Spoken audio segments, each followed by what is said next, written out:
Hi, I'm Matthew Kelly, and welcome back to Radical and Relevant, where each day we explore the genius of the gospel by looking for a word, a phrase, or an idea to anchor our day in the life and teachings of Jesus. Today's gospel comes from Matthew chapter 13, verses 1 through 9. That same day, Jesus went out of the house and sat beside the sea, and great crowds gathered about him, so that he got into a boat and sat there, and the whole crowd stood on the beach. And he told them many things in parables, saying, A sower went out to sow. And as he sowed, some seeds fell along the path, and the birds came and devoured them.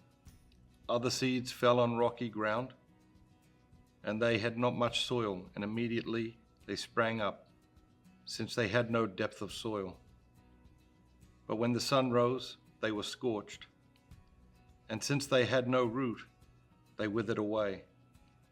Other seeds fell upon the thorns, and the thorns grew and choked them.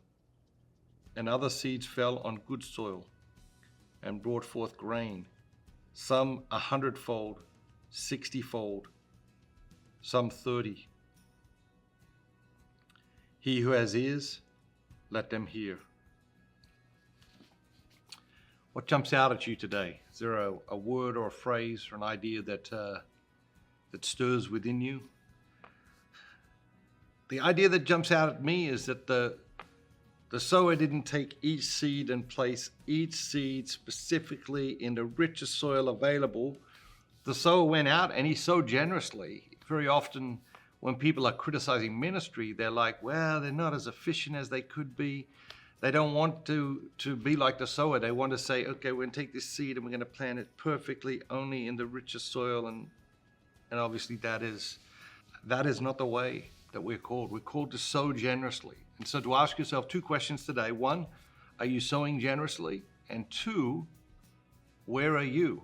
Which seed are you? Are you in the rich soil? If you're not in the rich soil, you're trying to get into the rich soil. The word that jumped out at me today was roots. Those that had no roots, the sun came, scorched them.